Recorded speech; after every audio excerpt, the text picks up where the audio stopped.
강림절입니다. 오순절 마가의 다락방에 임하였던 성령의 의미를 깨닫고 저와 여러분도 성령 충만하여서 하나님 맡겨주신 사명을 감당하기로 다짐하는 날입니다. 오늘 예배드리는 저와 여러분 가운데, 우리 교회 가운데 성령이 충만하여서 하나님 맡겨주신 사명 믿음으로 잘 감당하실 수 있는 저와 여러분들 되시기를 주님의 이름으로 기원합니다. 실은 제가 성령에 관해서 지금까지 잘못 생각하고 있는 게 있었습니다. 뭐 아주 틀린 건 아닌데요. 이게 정확하지 않았다라고 깨닫게 되는 것이 있어서 미리 여러분에게 좀 말씀을 드리면 좋겠습니다. 자, 여러분도 마찬가지일 거라고 생각하는데, 일단 여러분에게 묻고 싶습니다. 성령 충만하기를 원하십니까? 아멘. 성령 충만하면 여러분에게 어떤 일이 벌어지는지 알고 지금 아멘 하시는 겁니까? 네? 여러분들에게 성령 충만하면 어떤 일이 벌어질지 아셔요? 네? 알아요? 그런데도 지금 성령 충만하시겠다는 거죠? 네, 우리가 아주 훌륭한 교회라는 거예요. 간혹 이렇게 생각하는 사람이 있습니다. 성령 충만하면 능력이 생긴다고 생각하는 사람이 있어요. 자, 사도행전 1장 8절 말씀 보십시오. 같이 읽어보겠습니다. 시작. 오직 성령이 너희에게 임하시면 너희가 권능을 받고. 예, 됐습니다. 권능이 뭐냐면 권세와 능력입니다. 권능 받는 건 좋아요, 안 좋아요? 좋아요. 네, 좋아요. 우리는 좋다고 생각한단 말이에요. 왜 좋다고 생각하냐면 권능이라고 하는 건 남들은 못하는 걸 하는 것이라고 생각하잖아요. 다른 사람은 못하는 걸 내가 할 수 있는 것, 기분이 좋아요, 안 좋아요? 좋아요. 그러니까 당연히 권능 받는 건 좋다고 생각한단 말이에요. 그리고 성령 충만을 못 받아서 문제지, 성령 충만을 주시겠다고만 하면 그걸 거절할 이유가 없다. 저도 생각을 했습니다. 성령을 보면 또한 권능으로, 특별히 권능을, 그 능력을 은사라고 부르거든요. 고린도전서 12장의 말씀에 보면 고린도전서 12장을 은사장이라고 부르거든요. 은사가 어떤 은사가 있는지를 우리에게 이야기합니다. 자, 7절부터 천천히 좀 읽어보면 좋겠습니다. 같이 읽어보겠습니다. 시작. 각 사람에게 성령을 나타내심은 유익하게 하려 하심이라. 어떤 사람에게는 성령으로 말미암아 지혜의 말씀을, 어떤 사람에게는 같은 성령을 따라 지식의 말씀을, 다른 사람에게는 같은 성령으로 믿음을, 어떤 사람에게는 한 성령으로 병 고치는 은사를. 잠깐만요. 그리고 또 있거든요. 자, 일단 정리하고 가겠습니다. 성령을 우리에게 주시는 것은 저와 여러분들을 유익하게 하려고 주시는 겁니다. 우리를 손해나게 하려고 주시는 게 아니다라는 명심하셔야 돼요. 자, 앞으로도 더 이제 5개가 더 나올 건데, 먼저 4개가 나왔어요. 4개가 나왔는데, 처음 먼저 성령의 은사가 뭐예요? 지혜. 네, 지혜예요, 지혜. 두 번째가 뭐예요? 지식. 지혜와 지식은 어떻게 다른지 아셔요? 네. 어떻게 다르죠? 지식은 교리라든가 성경의 말씀이 깨달아지는 겁니다. 성경을 읽으면 천국의 비밀이라든가 주의 사함의 은혜라든가 이런 것들이 바로바로 깨달아지는 거라고요. 근데 지혜는 어떤 데 쓰는 거냐면 이걸 권면하기 위해서 필요한 거예요.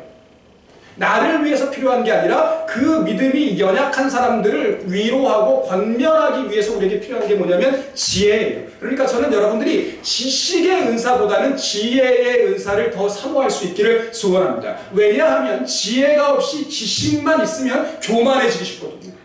어떻게 예수를 그렇게 오래 믿고도 그 정도도 모르냐? 아니, 명색이 집사라면서 어떻게 그런 것도 모르고 신앙생활을 해? 십자가의 도가 뭔 줄 알아? 죄사함의 원리가 뭔 줄 알아? 어떻게 부활의 생명에 참여하는지 알아? 뭐 이러고 다닌다는 말이에요. 지식의 은사만 있습니다. 근데 지혜의 은사가 있는 사람은 절대 그게 내가 깨달은 게 아니고 하나님 주신 거라는 걸 알거든요. 그리고 이게 어떻게 써야 되는지를 압니다. 자, 세 번째로 또 어떤 은사가 있어요? 믿음의 은사라는 게 있어요. 이게 남들은 안 믿어지는데 믿어지는 은사가 있다니까요. 남들은 못 보는데 보는 은사가 있다니까요. 똑같이 예배드리는데 어떤 사람은 그냥 삼각교회라고 생각하고 어떤 사람은 우리 독립문교회를 통하여서 하나님이 하실 일을 미리 보는 사람이 있습니다. 그게 믿음의 은사인 줄로 믿고 그렇게 보는 사람 때문에 그 교회가 되는 줄로 믿습니다. 아멘. 상황은 똑같다니까요. 근데 어떤 사람은 믿음의 은사를 가지고 아직 이루어지지 않은 일, 그러나 하나님이 하실 일을 보는 사람이 있습니다. 이 믿음의 은사가 없으면 늘 하는 얘기가 그런 얘기예요. 너는 전에도 그랬고 지금도 그렇고 앞으로도 그럴 거야.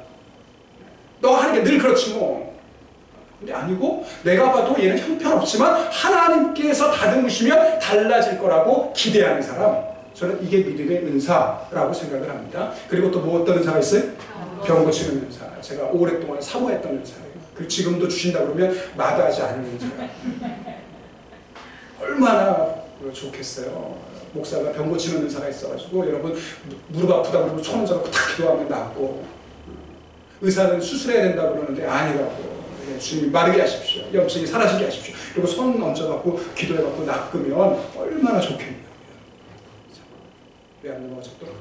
자, 그 다음에 또 10절부터 11절까지 같이 읽어보겠습니다. 시작. 어떤 사람에게는 능력 행함을, 어떤 사람에게는 예언함을, 어떤 사람에게는 영들 분별함을, 다른 사람에게는 각종 방언 말함을, 어떤 사람에게는 방언들 통역함을 주시나니 라고 되어 있습니다. 자, 그러니까 고린도전서 12장에 9가지 은사가 나와요. 자, 그런데 이 은사가 전부냐? 아니고요. 또 로마서에 보니까 또 다른, 아이고 너무 많이 넘어갔어요. 또 다른 은사가 있답니다. 자, 로마서 12장 같이 읽어보겠습니다. 시작. 우리에게 주신 은혜대로 받은 은사가 각각 다르니 예언이면 믿음의 분수대로, 혹 섬기는 일이면 섬기는 일로, 가르치는 자면 가르치는 일로, 혹 위로하는 자면 위로하는 일로, 구제하는 자는 성실함으로, 다스리는 자는 부지런함으로, 긍휼을 베푸는 자는 즐거움으로 할지니라 라고 되어 있습니다. 자, 예언은 겹친다고 빼고 그래도 6개가 있어요. 15개가 있는데 저는 성경에 지금 우리가 읽은 것, 제가 이것 말고는 다른 데서는 찾은 일은 없는데 이것 말고도 많은 은사들이 있다라고 믿습니다. 근데 중요한 건 뭐냐면 그 은사는 교회를 섬기고 저와 여러분들이 온전한 하나님의 사람이 되는데 필요하기 때문에 주시는 거라고 믿습니다. 내 자랑이기 때문에 주는 게 아니고. 그러니까 내가 은사를 사모한다고 하는 것, 성령 충만하겠다라고 하는 것, 성령 충만하면 틀림없이 하나님 저와 여러분에게 권능, 은사를 주시는데 그 은사는 어디에 써야 되냐면 교회를 세우는 데 쓰셔야 돼요.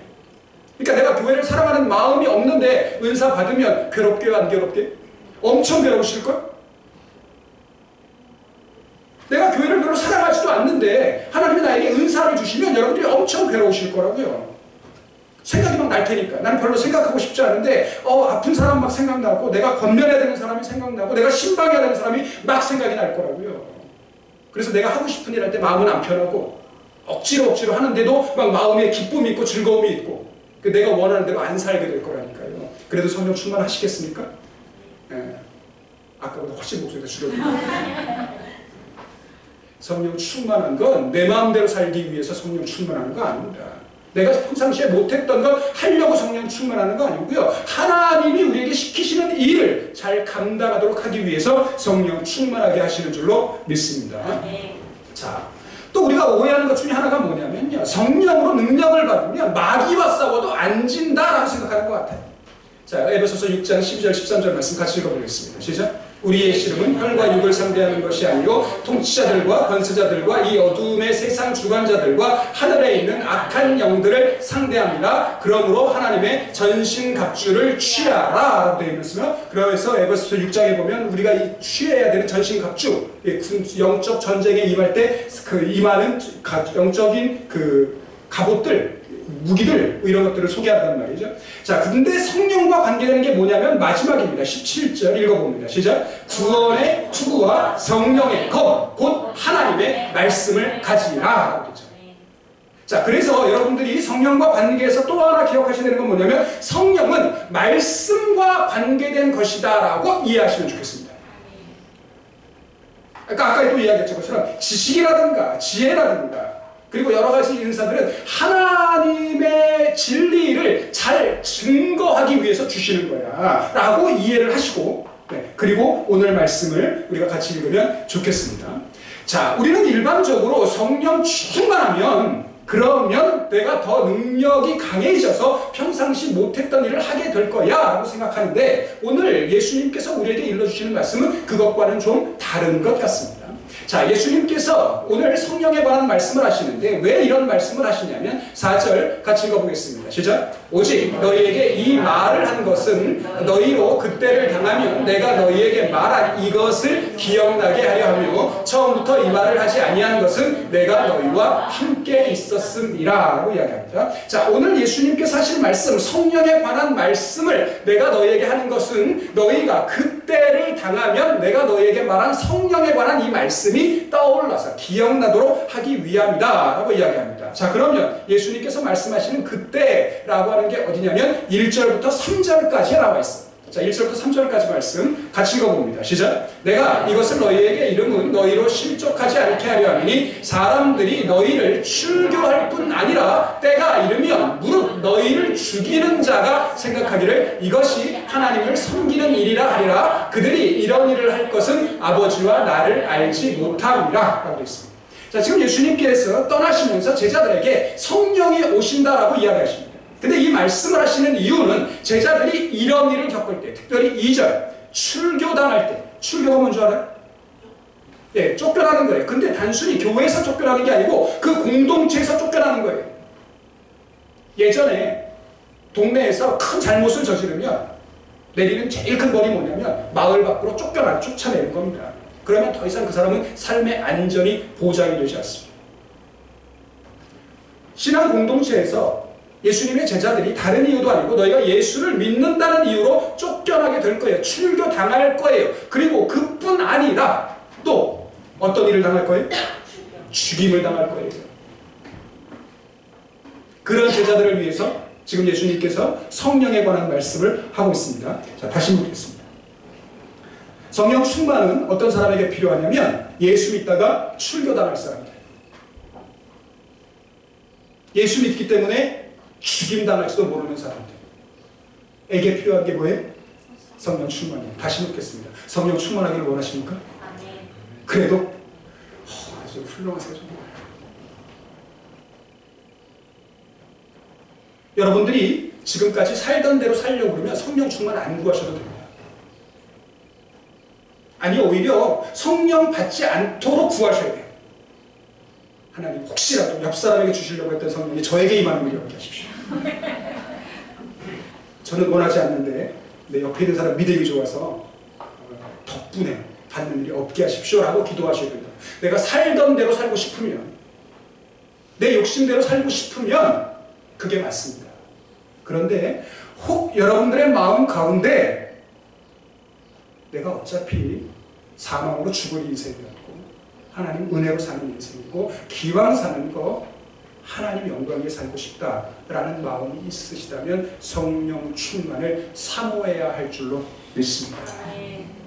왜냐하면 육신을 입었기 때문에 예수 믿으며 살고 싶어도 여러분들이 세상에서 손해보면 그리고 되도 않는 이유를 가지고 내가 신앙이라는 이유 때문에 참아야 되는 일이 생기면 우리 마음 가운데 불쑥불쑥 그런 일이 생기잖아요. 예수 믿는 게 뭐 죄냐? 나는 뭐 성질 안 부리고 싶어 안 부리는 줄 아냐? 나는 성질이 없어서 참고 사는 줄 아냐? 이런 마음이 불쑥불쑥 솟아오르잖아요. 그때에 너희가 그 일을 감당하도록 하기 위해서 뭘 주신다고요? 성령 주신다는 거예요. 저와 여러분들이 이 세상에서 까닭없는 오해를 받고 까닭없이 미움을 받고 그래도 믿음의 길 놓치지 말라고 예수님께서 성령을 보내주신답니다. 저와 여러분들이 예수 믿다가 어려움을 당할 때 붙잡아야 되는 게 말씀이라고 이야기를 하십니다. 자, 두 번째로 오늘 여러분들에게 드리려고 했던 말씀. 자, 예수님께서 계속 이야기하십니다. 그런데 지금 내가 너희를 보내신 이에게로 가는데 너희 중에서 나더러 어디로 가는지 묻는 자가 없고 라고 이야기를 하는데 여러분들이 혹 오해를 하실까봐 이게 지금 예수님께서 지금까지 아무도 묻지 않았다는 말씀이 아닙니다. 왜냐하면 앞부분만 휙 넘어가도 이 예수님께 물었던 제자가 있거든요. 요한복음 13장 36절 말씀 같이 읽어보겠습니다. 시작. 시몬 베드로가 이르되 주여 어디로 가시나이까? 예수께서 대답하시되 내가 가는 곳에 내가 지금은 따라올 수 없으나 후에는 따라오리라 라고 베드로가 물었어요? 안 물었어요? 물었잖아요. 그러니까 이 말씀이 지금까지 너희가 아무도 묻지 않았다 라고 이해하면 안 되고요. 이게 현재 완료거든요. 그러니까 무슨 말이냐면 지금 요 상황에서 묻는 사람이 없구나. 어디 가시냐고. 근데 제자들이 이렇게 안 물은 이유가 뭐게? 그 다음에 나와요. 6절에 보면. 자, 같이 읽어보겠습니다. 시작. 도리어 내가 이 말을 하므로 너희 마음에 근심이 가득하였도다. 주님이 어디로 가시는지 묻지 않는 이유가 뭐라고요? 근심이 가득해서. 그러니까 말씀을 묵상하는 가운데 저에게 그런 생각이 들었어요. 자, 예수님에게 묻는 걸 유식한 말로 뭐라고 그래요? 기도. 우리의 기도가 막히는, 기도를 멈추게 되는 여러 가지 이유들이 있습니다. 근데 오늘 말씀을 보면 우리의 기도가 멈추게 되는 이유 가운데 하나가 뭐예요?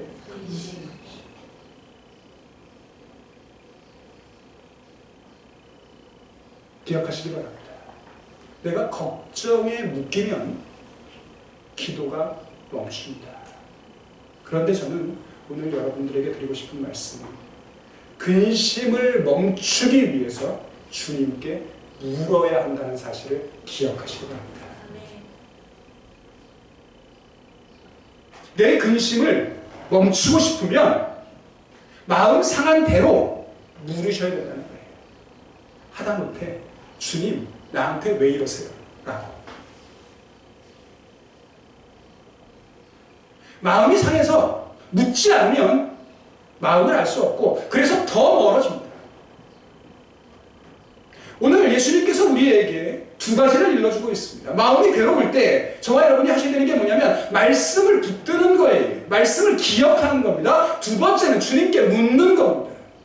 혹시 오늘 이런저런 이유로 여러분 마음에 근심이 가득한 분들이 있습니까? 염려와 걱정에 묶여있는 분들이 있습니까? 말씀을 붙들고 주님께 물음으로 말미암아 여러분의 근심이 물러갈 수 있기를 소원합니다. 이제 예수님께서 말씀하십니다. 자, 성령님이 오시면 어떤 일이 일어나는가? 자, 7절 말씀 같이 읽어보겠습니다. 시작. 그러나 내가 너희에게 실상을 말하노니 내가 떠나는 것이 너희에게 유익이라. 내가 떠나가지 아니하면 보혜사가 너희에게로 오시지 아니할 것이요 가면 내가 그를 너희에게 보내리니 라고 되어 있습니다.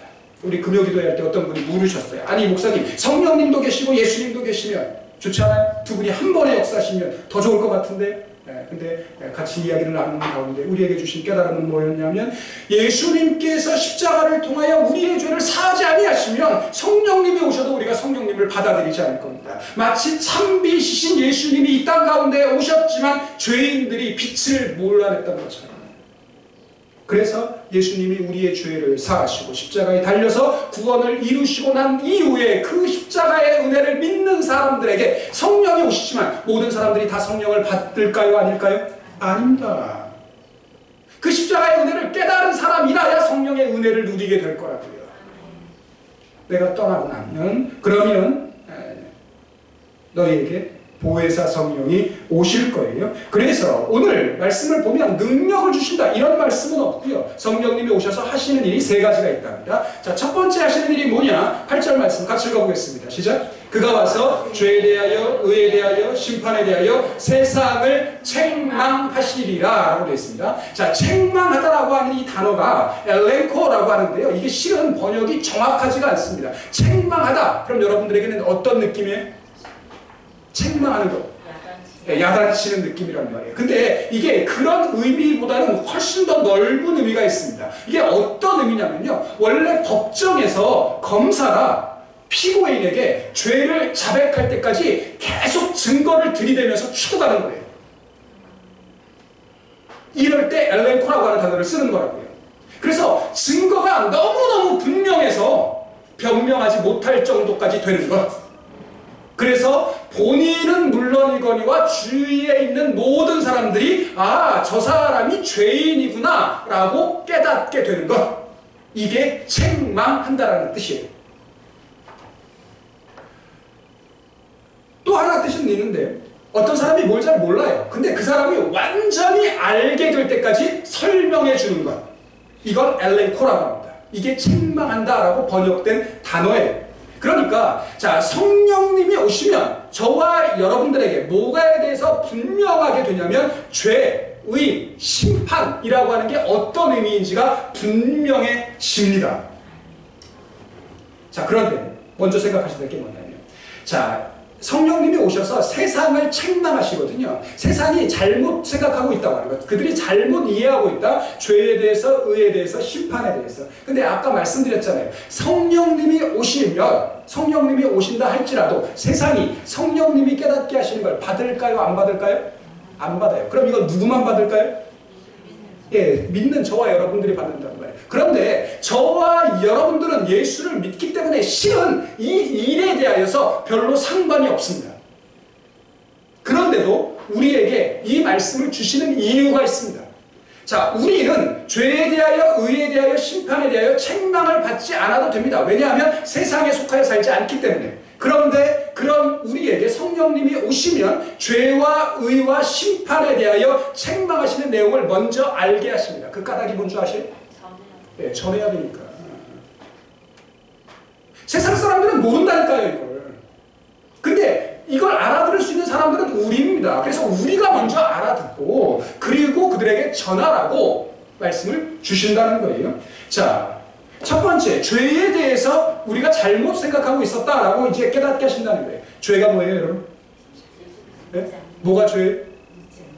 믿지 않는 거. 이러면 굉장히 수준이 성령님이 알려주신 거니까. 근데 세상 사람들에게는 죄가 뭐예요? 라고 물으면 뭐라고 될 것 같아요? 네, 법을 어기는 거예요. 윤리 도덕도 요즘에는 안 걸리면, 법에 없으면 법대로 합시다 뭐 이래버리면 그 죄 아닙니다. 정확하게 법을 어겨야 되는 거죠. 자, 이게 죄라고 생각하는 사람들에게 성령님이 오시면 뭐가 죄냐? 하마르티아, 그러면 관역에서 빗나갔다라는 뜻입니다. 원래 목적대로 이루지 않고 잘못됐다라는 게 죄라는 걸 깨닫게 하신다는 거예요. 특별히 저와 여러분들에게 깨달아야 되는 죄가 뭐냐? 자, 로마서 1장 21절 말씀을 먼저 읽어보겠습니다. 시작. 하나님을 영화롭게도 아니하며 감사하지도 아니하며 오히려 그 생각이 허망하여져서 미련한 마음이 어두워졌나니 라고 되어 있습니다. 자, 25절 읽어봅니다. 시작. 이는 그들이 하나님의 진리를 거짓 것으로 바꾸어 피조물을 조물주보다 더 경배하고 섬김이라 주는 곧 영원히 찬송할 이시로다. 아멘. 저와 여러분이 겨냥해야 되는 목표 같은 게 있습니다. 그게 뭐냐면 하나님을 영화롭게 하는 겁니다. 이게 우리 삶의 목적이라고요. 그런데 이 목적에서 빗나가는 것, 이게 죄입니다.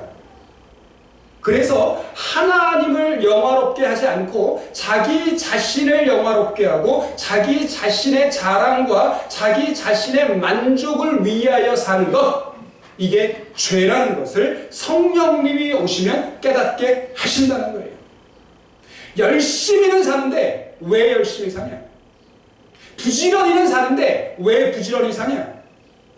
한눈 안 팔고 내가 해야 될 일 잘하며 사는데 그 목적이 뭐냐라는 거예요. 만일 그게 하나님을 영화롭게 하는 게 아니라면 저와 여러분들이야말로 열심히 사는 죄인입니다. 부지런하게 사는 죄인이거든요. 드리고 싶은 말씀이 많지만, 자, 하나님을 영화롭게 하는 가장 중요하고 가장 기본적인 방법에 대해서 한 말씀만 드리겠습니다. 자, 21절, 하나님을 영화롭게도 아니하며, 그 다음에 뭐라고 되어 있어요? 저는 이게 하나님을 영화롭게 하지 않는 사람의 대표적인 특징이라고 생각합니다. 오늘 여러분에게는 어떤 감사의 제목이 있습니까? 만일 목사님 저는 요즘에 되는 일도 하나도 없고요. 다 엉망이에요. 감사할 거 없는데요. 그러면 하나님을 알되 하나님을 영화롭게 안 하는 사람이라는 거예요. 왜 감사할 게 없겠어요? 저와 여러분의 삶에. 우리의 눈이 어두워져서 감사할 걸 못 찾는 게 문제지 왜 감사할 제목이 없겠냐고요.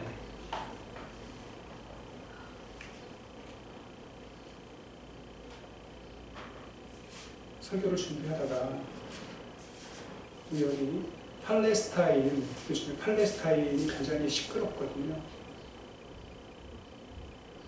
이스라엘 사람들은 웬만하면 편들고 싶은데 요즘에 외신 중에 팔레스타인 그 감옥에서 정말 불쌍한 사람들입니다.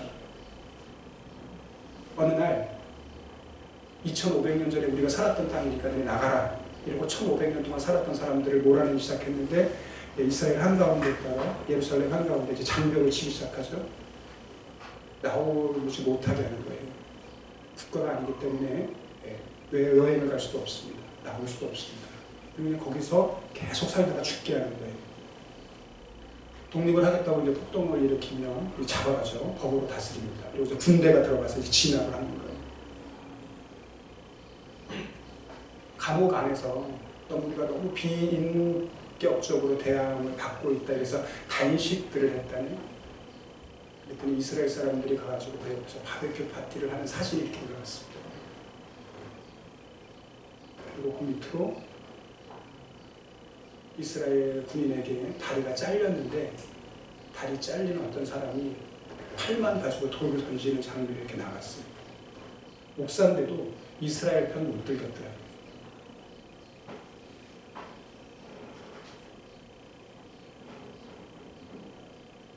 신앙의 이름으로 어떻게 저럴 수 있을까 생각하게 됩니다. 우리가 그들보다 나으니까 감사하자, 이런 말씀 드리고 싶지 않습니다. 그거 너무 잔인하다고 생각됩니다. 나보다 못한 사람이 있으니 그 사람들 보면서 우리가 감사하자, 이건 너무 비참한 것 같아요. 근데 우리에게도 그런 일들이 있었는데 정말 은혜 가운데 좀 나아졌잖아요.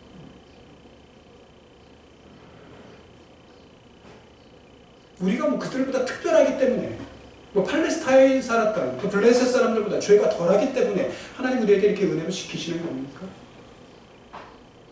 특히 북녘 땅에서 오늘도 한번 제대로 마음껏 찬송하기 위해서 목숨 걸고 예배하는 사람들, 그 사람들도 우리가 낫기 때문에 이렇게 예배할 수 있는 겁니까? 그리고 나면 너무너무 죄송스러워요.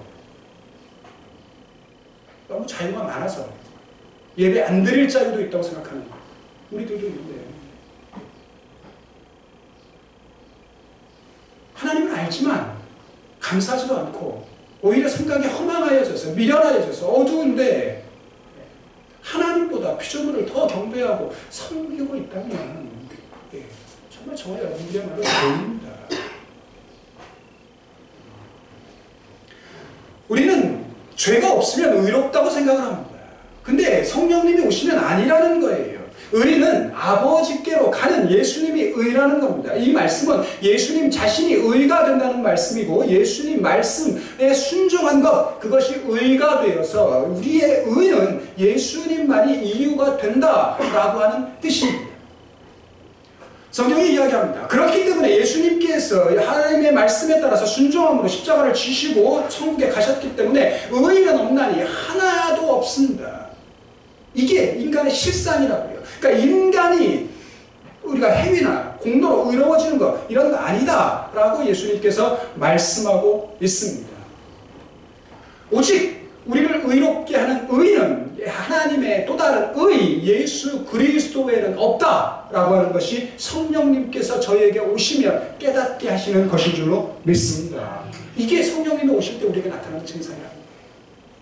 내가 하나님의 영광을 위해 살지 않았기 때문에 죄인이고, 그런 내 죄를 사할 수 있는 것은 오직 예수 그리스도 말씀에 순종하심으로 십자가를 지시기까지 하나님의 말씀에 순종하신 예수님을 믿는 것, 그 십자가의 은혜를 붙드는 것, 이것이 내가 의로워지는 것이다 라고 알게 된다는 거죠. 마지막 세 번째로 심판에 대하여 알게 되는데, 자, 저와 여러분이 죄인이면 심판을 받게 되는데, 예수님께서 십자가에 달리신 건 우리의 죄에 대한 심판의 문제를 해결할 뿐만 아니라 우리를 붙들고 있던, 우리의 주인으로 타려고 했던 세상 임금은 여러 가지 뜻으로 해석될 수 있지만 사탄이라고 이해하는 것이 오늘 본문에서는 맞는 것 같습니다. 예수님께서 이 일에 대하여 먼저 말씀하셨는데, 안녕하네 넘겨주세요.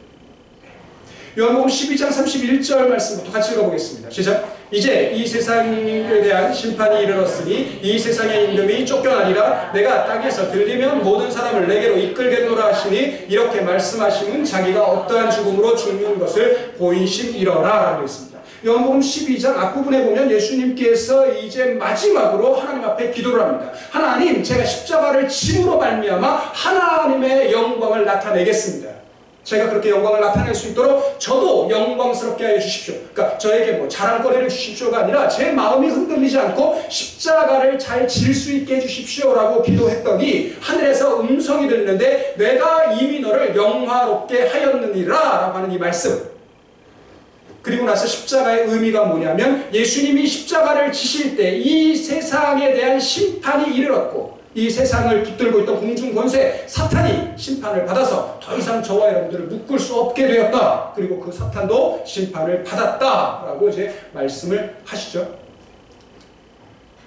예수님께서 여기까지 말씀하시고 이야기합니다.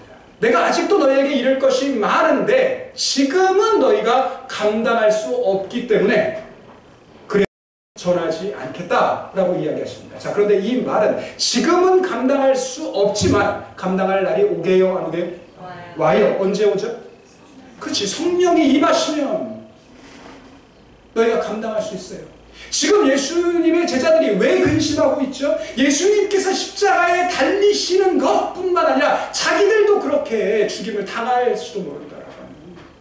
예수님 떠나가시면 이제 우리끼리 어떻게 하지? 라는 것 때문에 근심하는 것 아닙니까? 그래서 지금 예수님이 하시는 말씀을 감당할 수 없어요. 그래서 묻지도 못한다니까요. 그런데 이제 예수님 떠나가시고 말씀하신 대로 보혜사 성령이 오시면 예수님께서 하나님의 영광을 위하여 십자가를 지시는 것 제자들도 할 수 있게 될 줄로 믿습니다.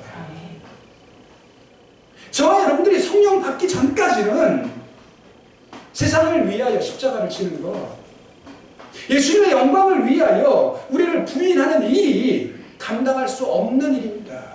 그런데 성령님이 오시면 그 일을 감당할 수 있게 될 줄로 믿습니다. 그래서 저와 여러분이 성령 충만을 사모해야 되는 거예요. 내가 지금은 못하지만 이 일을 감당하기 위해서 예수님께서 말씀하십니다. 진리의 성령이 오시면 지금은 너희가 감당하지 못하지만 진리의 성령님이 오시면 그러면 진리 가운데 우리를 인도하시기 때문에 그 일이 내가 순종함으로 나를 부인하고 십자가를 지는 일이 하나님의 뜻을 이루는 일이다 라고 하는 걸 알게 될 거라는 겁니다.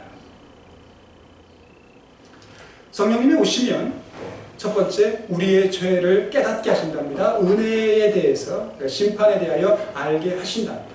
두 번째, 성령은 우리를 진리로 인도하셔서 예수 그리스도만이 의의 이유가 되시고 예수 그리스도를 믿음으로 예수님이 하셨던 일을 우리가 함께 할 수 있게 된답니다. 성령은 예수님을 영광스럽게 하시는데 예수님을 영광스럽게 하는 건 나를 믿지 않고 나를 과신하지 않고 자기를 부인하고 순종하는 일이다 라고 이야기를 하십니다. 말씀을 정리하면서 여러분들에게 한 말씀만 좀 더 드리고 말씀을 마치면 좋겠다라고 생각을 했습니다. 고린도전서 12장 앞에서 말씀드린 것처럼 이게 은사장이라고 합니다. 자, 하나님께서 교회를 위하여서 은사를 주신다는 거예요. 자, 28절 말씀 같이 읽어보겠습니다. 시작. 하나님이 교회 중에 몇을 세우셨으니 첫째는 사도요, 둘째는 선지자요, 셋째는 교사요, 그 다음은 능력을 행하는 자요, 그 다음은 병 고치는 은사와 서로 돕는 것과 다스리는 것과 각종 방언을 말하는 것이라 라고 되어 있습니다. 이렇게 많은 은사들을 주시는 이유는 교회를 온전하게 세우시기 위함이다 라고 이야기를 하십니다. 자, 그런데 이런 은사들이 많이 있는 게 좋은데 다 사도냐? 다 선지자를 소망하겠냐? 다 교사겠냐? 다 능력을 행하는 자냐? 다 병 고치는 은사를 가진 자여야 되냐? 다 방언 말하고 통역하는 자여야 되냐? 아니라는 거예요. 모든 사람들이 다 그것들 사모하는 게 중요한 게 아니라 그것보다 더욱 큰 은사, 그리고 가장 좋은 길, 교회를 세우는데 가장 유익한 은사가 있다라고 말씀하시면서 우리에게 들려주시는 게 뭐냐면 고린도전서 13장에 나오는 사랑입니다.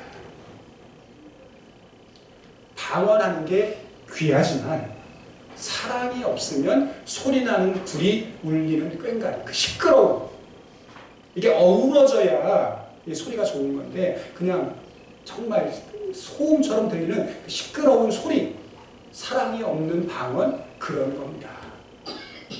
예언하는 능력이 있고 모든 지식 알고 산을 옮길 만한 믿음이 있을지라도 사랑이 없으면 나는 아무런 유익이 없습니다. 내가 놀라운 일 한다 할지라도, 내가 구제한다고 해도, 내 모든 것 다 내어준다고 할지라도, 내 몸 불사르게 순교할 의지가 있다 할지라도 사랑이 없으면 아무 유익이 없습니다 라고 이야기를 합니다. 고린도 갈라디아서 5장 말씀 보니까 만일 저와 여러분이 성령 충만하면, 그래서 성령님이 원하는 대로 살면, 성령으로 행하는데 헛된 영광, 내 자랑, 내 영광 구하지 않고 사랑하며 산답니다. 그런데 말씀을 보니까 26절에 서로 노엽게 하거나 투기하지 않게 한답니다. 이 말씀을 묵상하다가 생각나는 게 하나 있어요. 앞에서 말씀드린 것처럼 성령은 말씀과 관계된 은사를 우리에게 주십니다. 사도행전 2장 4절 말씀을 보십시오. 같이 읽어보겠습니다. 시작. 그들이 다 성령의 충만함을 받고 성령이 말하게 하심을 따라 다른 언어들로 말하기를 시작하니라 되어 있잖아요. 자, 에베소서 6장 17절 말씀 같이 읽어봅니다. 시작. 구원의 투구와 성령의 검 곧 하나님의 말씀을 가지니라 되어 있습니다. 이번 한 주간 저와 여러분들이 성령의 사람답게 살기를 소원합니다. 성령 충만한 삶을 살기를 소원하는데, 성령 충만하면 말이 달라질 줄로 믿습니다. 성령 충만한 사람은 절대 내 주위에 있는 사람을 노엽게 하거나 시기하지 않게 한다는 사실을 명심하시기 바랍니다. 팁을 하나 드리죠. 내 옆에 있는 사람 화나게 말하는 법을 알려드릴게요. 내 옆에 있는 사람을 화나게 하고 싶으면, 특별히 남편들을 화나게 하고 싶으면 시키시면 됩니다. 저것 좀 하지? 꼭 말해야 하나? 미리미리 하면 안 되나? 저것 좀 해! 모든 남자들은 시키는 말에 화가 난다는 사실을 명심하시기 바랍니다. 그러니까 사람 화나게 하는 거 어렵지 않아요. 이 시킨다고 하는 것 자체가 내가 당신보다 위라는 거잖아요.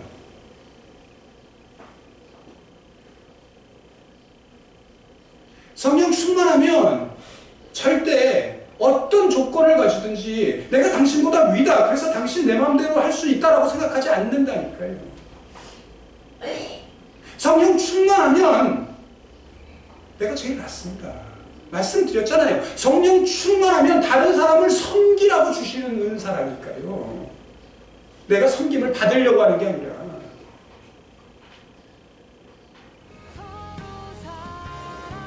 거창하게 말고 성령 강림절을 맞이하면서 이번 한 주간 저와 여러분들이 입술의 훈련을 하실 수 있기를 바랍니다. 그 누구도 내 마음대로 할 수 있는 사람이라고 생각하지 않고 사실 수 있기를 바랍니다. 그렇게 살다 보면 속이 터지실걸요? 그럼 어떻게 해야 돼요? 기도하셔야죠. 그렇게 우리의 믿음이 성장되고 그렇게 우리가 온전해질 줄로 믿습니다. 말씀대로 살아보다가 엎어져 가셔야죠. 하나님 뜻대로 살다가 넘어져 봐야죠. 그래야 말씀이 귀한 줄 알고 기도가 소중한 줄 알게 될 겁니다. 그게 감당하기 어려운 일이 있을지 모르지만 진리의 성령이 오셔서 내가 죄인이고 내가 은혜가 필요한 사람이고 이렇게 살다 보면 내가 심판을 피할 길이 없다는 사실이 깨달아지면 우리가 하나님 앞에 은혜를 구하게 될 줄로 믿습니다. 성령 충만한 교회란 능력이 많은 교회가 아니라 겸손한 성도들이 모인 교회인 줄로 믿습니다. 겸손하게 은혜를 구하고 주신 은혜로 주위에 있는 사람을 섬기고 교회를 섬기는 저와 여러분들을 통하여 하나님의 영광, 주님의 은혜가 나타나실 수 있게 되시기를 주님의 이름으로 기도합니다.